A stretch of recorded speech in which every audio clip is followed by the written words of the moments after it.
The Seal Catcher.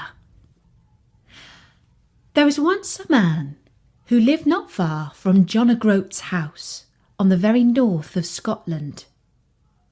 He made his living by catching fish of all sizes and types, but he had a particular liking for killing those wonderful beasts, half dog, half fish, called seals. No doubt he liked killing the seals so much because he got a fancy price for their skins.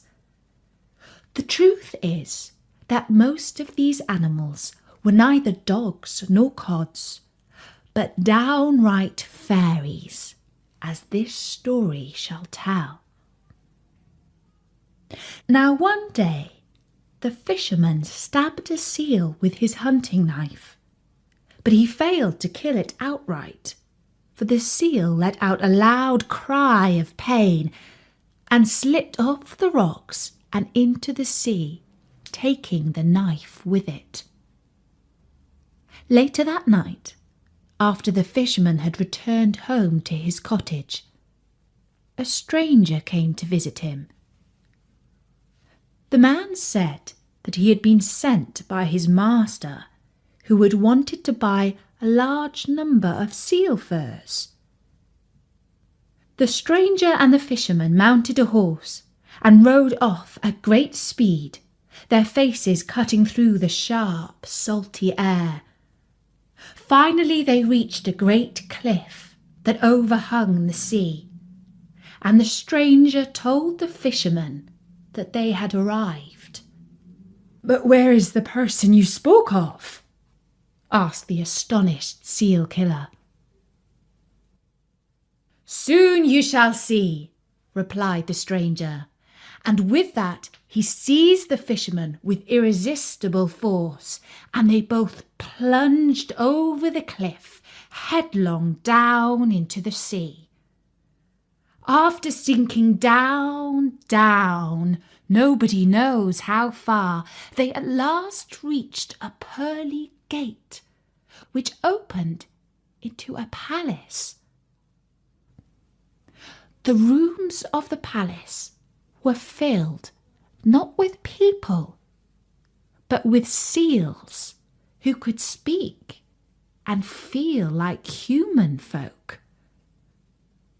And the seal killer was astonished to find that he himself had been changed into the form of a seal.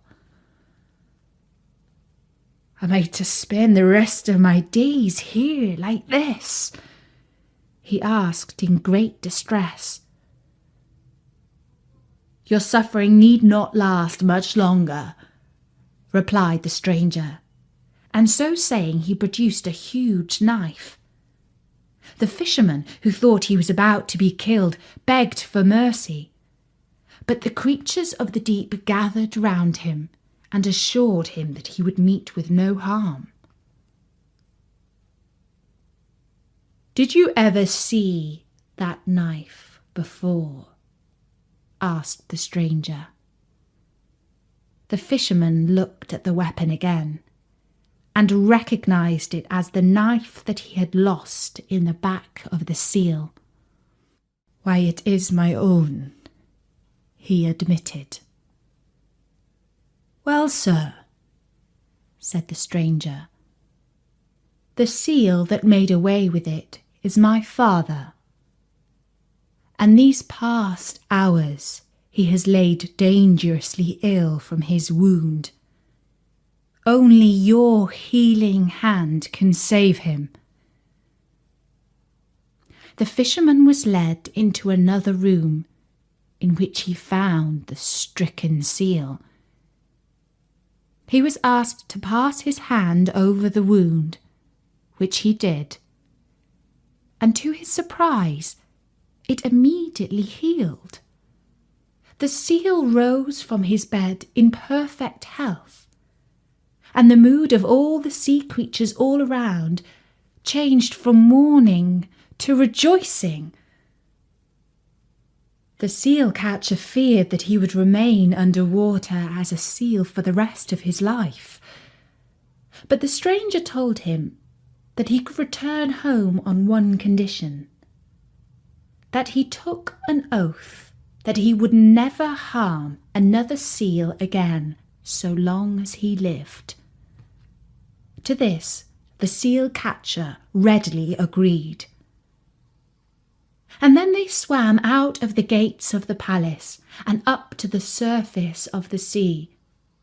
From there they made their way onto the land and up to the top of the cliff where the horse was waiting for them. By now they had regained their human form, and they rowed back to the cottage where they had begun their wondrous journey. The seal catcher had already begun to wonder how he would make his living in the future. But he need not have worried, for the stranger had made him a gift. He presented him with a heavy bag which he carried into his cottage and placed on the table.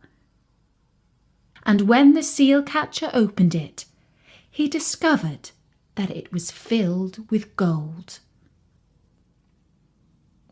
And that's the story of the seal catcher.